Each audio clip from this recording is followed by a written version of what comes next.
In this video, I'm going to take you through every step of the way in how I use this camera to produce this print.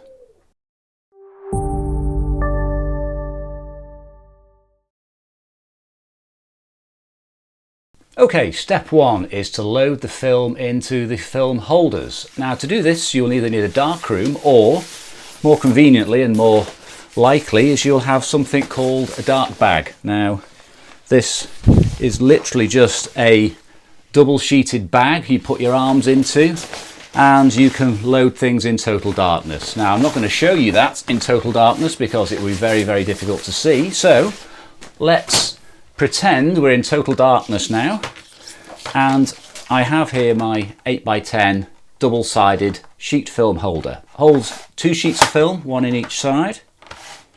Okay, and this is what the film looks like. Now obviously this isn't going to be any use to me anymore because it's been exposed to light, but it'll give you an idea how I actually load the film into the slides.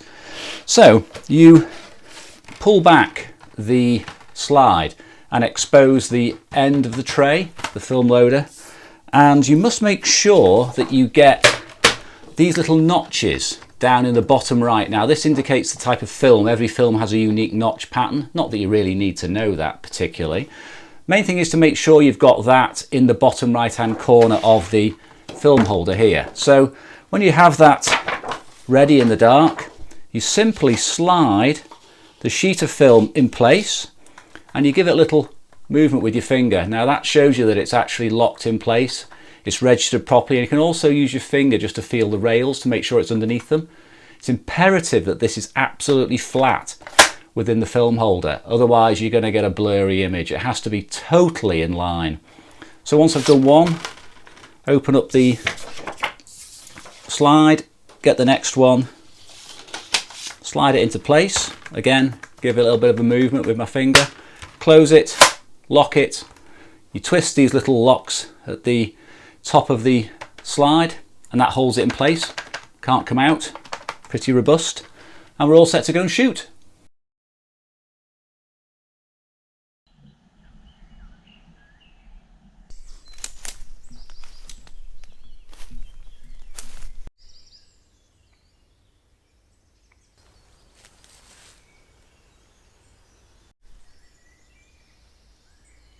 So I'm down in my local forest, which is Delamere in Cheshire. It's only 5 minutes from where I live. I've not been down here for over a year now because they did a lot of cutting back and it took away a lot of my favourite little spots. They just took away all the interesting vegetation. Anyway, I was actually down here the other night for a completely different reason. Everybody wants to move. Anyway, that was hugely enjoyable, superb evening, but I'm here for something a bit quieter. I'm here for something a bit more intimate, some detailed woodland as the sun rises. Now, as I hope you can see from this clip, I am struggling a little bit because the ferns are taller than I am and I'm having to fight my way through. Now the reason I've not got my camera with me is I'm just trying to recce the shots, and with 8x10 you don't want to be lugging the camera around while you're doing this because it weighs quite a bit. The bag's large, big tripod. I think as you can see from the terrain I wouldn't get very far, so yeah, I'm going lightweight for this part.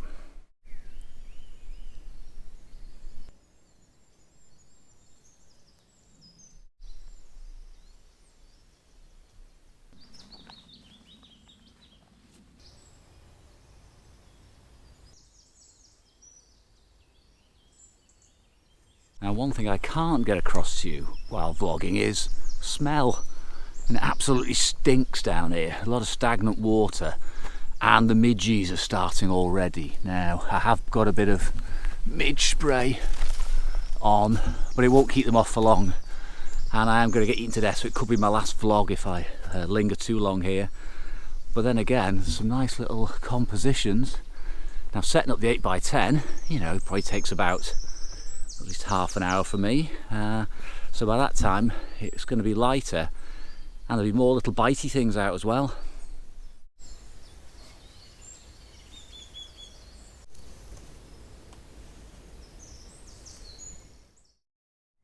Okay, I've finally found myself a composition after probably about an hour and a half of yomping around and getting bitten by insects, tripping over. I finally found something worth breaking the camera out for. It's not far from the car, probably about 2 or 3 minutes. Now what I've got is something I didn't expect. I was thinking of trees with brackish water, sunlight coming through in the background, but instead I've got a much smaller scene of a fallen tree and various undergrowth coming up around it, a new life. Beautiful this time of year, really, really clear and crisp. So let's have a look at the next stages of setting up an 8x10 camera. So I've broken out the camera and I have it set up on quite a sturdy tripod, a little bit heavier than my normal one. I find the normal one is a little bit lightweight. I want something with a bit of heft to it. And I've set the back up in a horizontal or a landscape orientation. I want to capture this in a sort of traditional format. The longer view of the portrait didn't really suit it. There was too much background in there. Now I have on it my standard 300mm lens, which equates to about 45mm, so pretty much typical focal length. And I have applied a little bit of front tilt, well quite a bit of front tilt actually, because the scene I'm shooting is so close up and there is foreground and background detail that I need to push the plane of focus down across the vegetation and the tree trunk. If I kept it to the standards parallel like this, I would have only a tiny razor thin depth of field and I would lose the vegetation at the front and back. Now I'm not saying I'm going to get this pin sharp, I'm not, because there just isn't enough depth of field with 8x10 at these sort of distances, but it will be a good compromise. Now I'll have to stop the lens right down. I'm thinking about f45. Now that's going to give me a fighting chance of getting the major elements in focus. Sorry, I'm getting bitten here. Yes, I'm also going to have to think a little bit about the film speed and the failure, the reciprocity failure. And another thing to consider as well is the bellows extension, because as you extend the camera beyond the sort of normal focal length range of the bellows, it becomes dimmer, because obviously, you know, if you move something further away from the light source, less light hits it. So I need to measure the extension and take that into account when I do my exposure. Now once you've got the camera in the basic positioning, the rough direction you want to point it in and roughly focused, you need to start to think about the composition. Now I use a very cheap piece of plastic, a plastic Fresnel, which is used for helping people read, about £5. Now I just drop this over the back of the camera, and it helps to spread the light over the ground glass. Otherwise I tend to get a bit of a hot spot around the centre. It makes it much easier to assess the composition under the dark cloth. And I then use a set of reading glasses about +2, because my eyes are rubbish, to give me an approximation of the scene before working closer with the loop, which I think is a ×4, and I can then focus in really close to make sure my detail is exactly where I want it, and that's when I rack the focus backwards and forwards.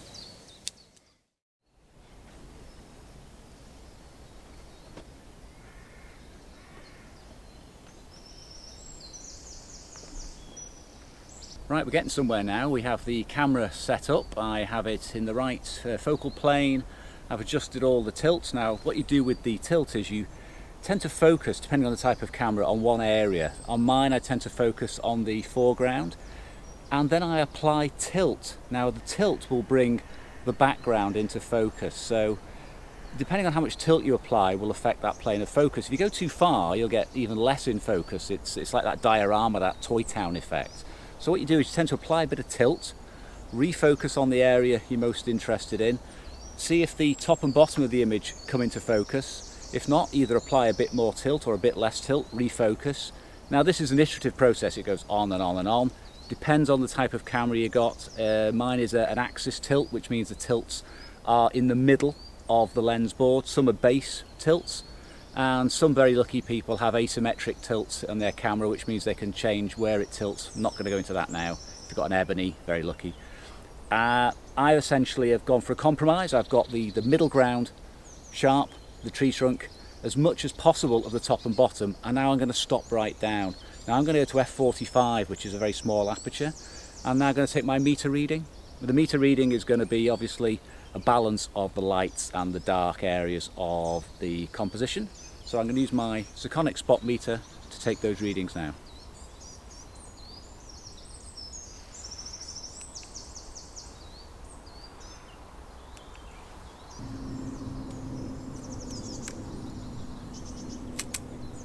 Now I have my readings now. I have taken the number of readings around the scene, and what I've found is that the typical exposure is going to come out to about 2 seconds. Now my darkest areas are around about 4 to 6 seconds, and the lightest areas are just over a second. So I'm taking a sort of balance and putting it in the middle because there's such a small dynamic range. I haven't got to worry about the highlights or the shadows disappearing.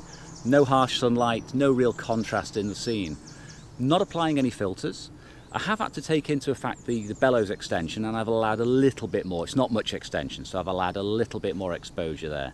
So to be on the safe side, and because black and white film loves overexposure, hates underexposure, I've decided to go for an exposure of 2 seconds initially. Now I'm going to take a second shot as well when the light moves and changes a little bit, just to get a bit of an alternative. I don't want just one shot and then repeat it again. The reason I take 2 is because I could mess up the film, I could move the camera, I could scratch it, I could get the chemical mix wrong. So having 2 shots is a bit essential. It might be like £5 a sheet, but it's worth it. Now with everything done, you have the meter reading, you have the camera focused, you have all the tilts and all the movements set up, and you're ready to go. You've done a test firing of the shutter just to make sure it works. I always do that. You need to load your film. This is the film holder we loaded yesterday.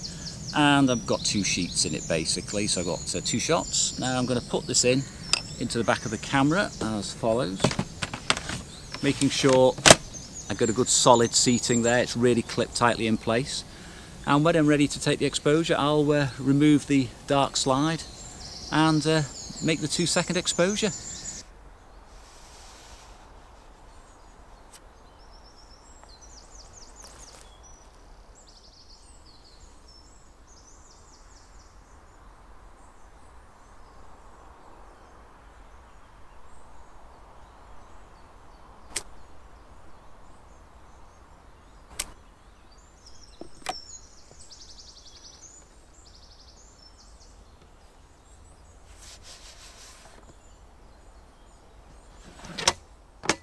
GoPro stop.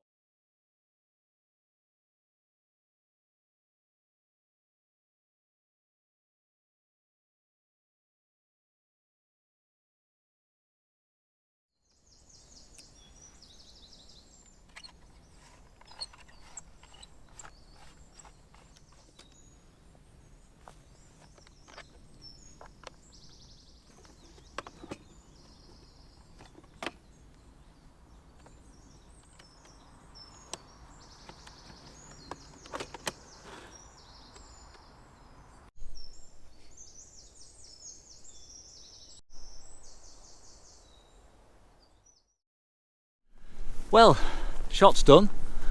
Two frames, same scene. Very pleased with that. Exciting bit over with. Now it's back to the lab. Well, garage really. Don't want to big it up too much. Get them developed. If I haven't put you off 8x10 already, I'll see you back soon.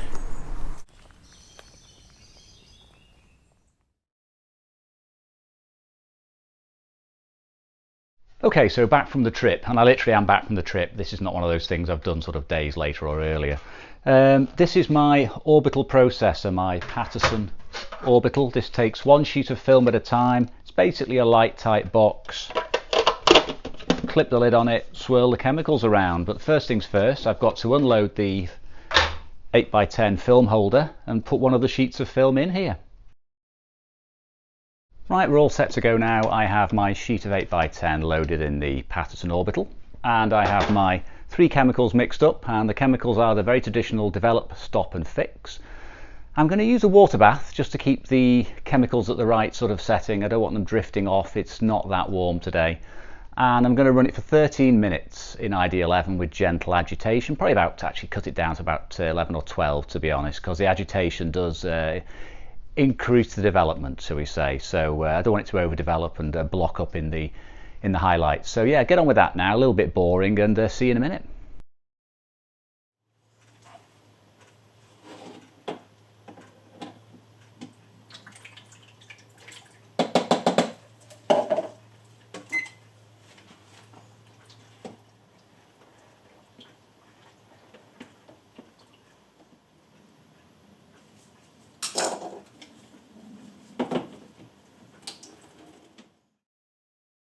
Okay, just about at the end of the process now. I'm just giving the negative a few rinses in clean water at 20 degrees centigrade.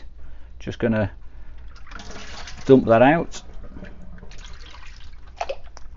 I usually follow the Ilford wash cycle of 5, 10 and 20 inversions, but with this, being that it takes so long for each sheet, I do give it about 8 or 9 different rinses. I take the negative out, make sure the tray is completely clean of fixer, and put it back in. Happy now that it's clean, so dump that, and the last step is just to put some rinse aid in. Now this is just to make sure that the negative is completely clean and free of any streaks. It's a bit like washing up liquid, but it does work extremely well, and when you hang it up to dry, it just dries perfectly. I found I never ever touch negatives. I used to squeegee them years ago in the old film days because you couldn't really see the difference when you enlarged them, but if you're scanning them and any little scratches on the film shows up straight away. So I never touch the negatives. I let them dry unhindered, shall we say. So yeah, that's that. Let's just take it out and see what it looks like, handling it very carefully by the edges. And there you go. Let's get that hung up to dry. So I've left the negative to dry overnight, so it's completely spotless now. No dust on it at all, really nice and clean. And I'm going to load it into my Epson V700 scanner. Just using a simple film guide here, it's going to lie on the glass and be scanned at a relatively modest resolution of about 2000 dots per inch. So got the film, just line it up on the platen or the glass of the V700, close the lid, power it up, and let's get on with the scanning side of things. Right then, let's make the scan. I have here my Epson scan program up, and I've changed the settings to Film Area Guide, which is the one for the 8x10 film, so it scans straight off the glass. And I've set the resolution to 2000 dots per inch, which is more than enough for my aging computer. I don't want to kill it. It's still going to be 20,000 pixels on the horizontal, so more than enough resolution. So let's do a preview scan.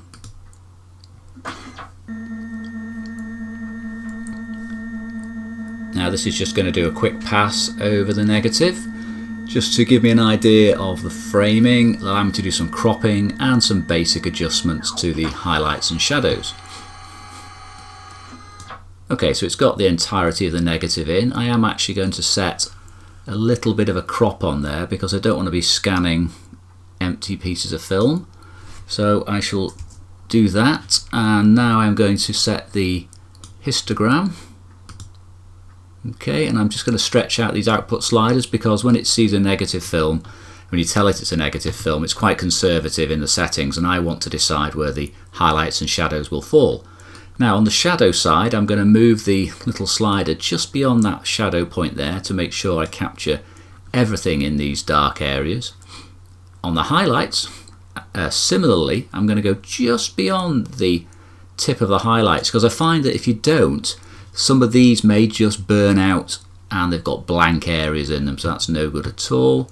And now I'm just going to take the mid-tones and lift it slightly, not too much because I can do this later in Lightroom. I just want to make it look like a nice flat negative to give me as much chance of extracting the information later and putting back in some of the contrast. Okay, that done, let's do the scan.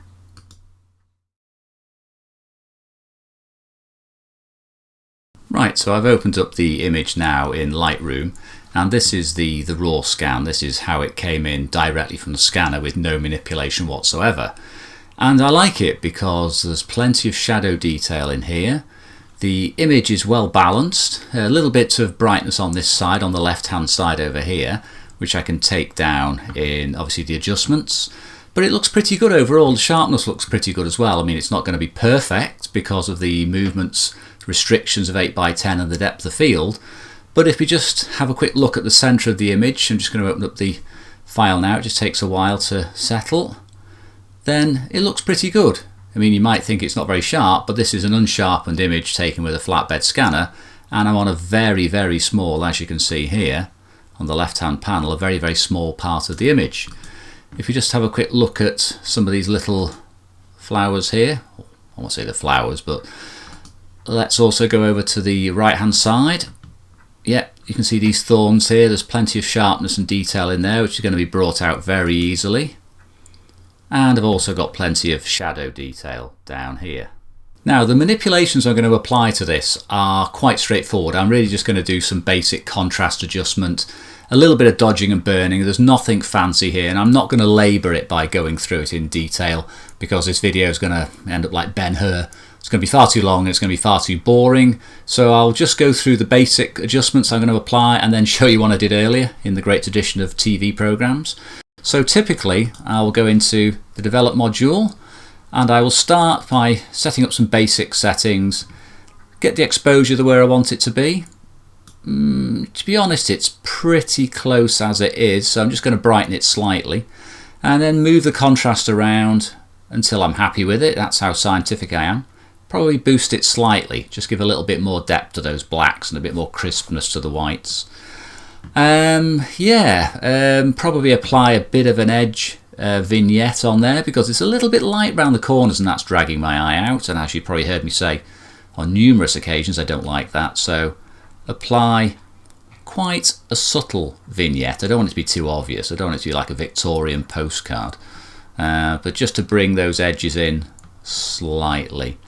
Now, I also apply a bit of a tone to all my black and white images. This is something I used to always do in the darkroom, and the tone I'm going to apply is for Ilford Multigrade Warm Tone. It's a paper I'm using again in the darkroom after many years, my favourite paper.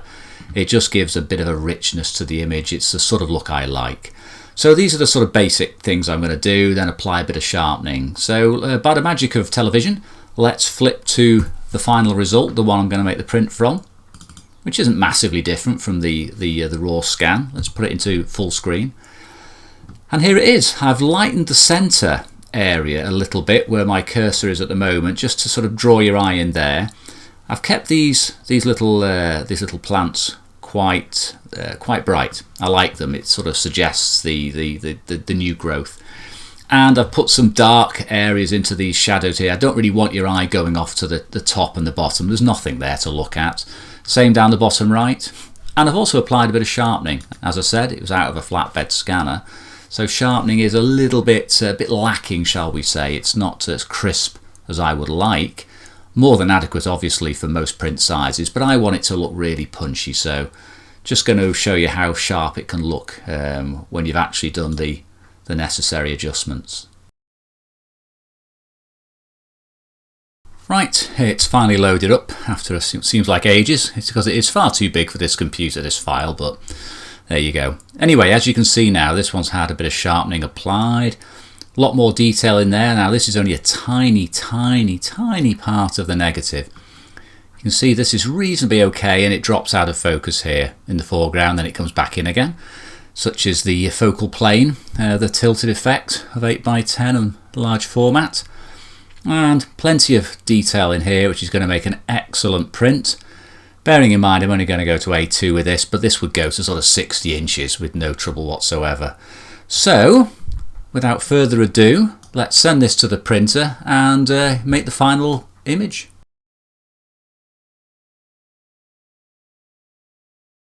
Right, all set to send it to the printer. Now, my printer is the Epson 3880. I've had it about 6 years. Very good printer indeed. Goes up to A2, also makes panoramics, as you may have seen in one or two of my other videos. I'm going to use a pretty standard Epson matte paper. It's not really a heavyweight paper, it's pretty standard, but it's very nice, very good for black and white, plenty of shadow detail in there. And I've got that loaded. In terms of print settings, I'm not really doing anything fancy in terms of resizing here. I'm just going to let Lightroom sort it out, because I have vastly more detail than I need in the image. I don't need to be clever with any sharpening or anything else like that. There's a ton of detail in there. So I'm just going to run it from the Lightroom module straight out to the printer, which will take about 10 minutes or so because it is rather a large print, and then I'll see you back in a minute.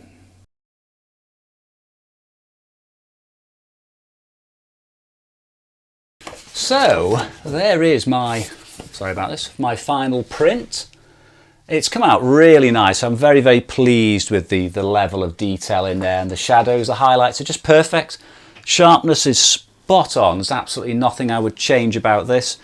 Tons of detail. An A2 print is not even a 2x enlargement from my 8x10 negative. It's ridiculously small. It's not quite A2 either.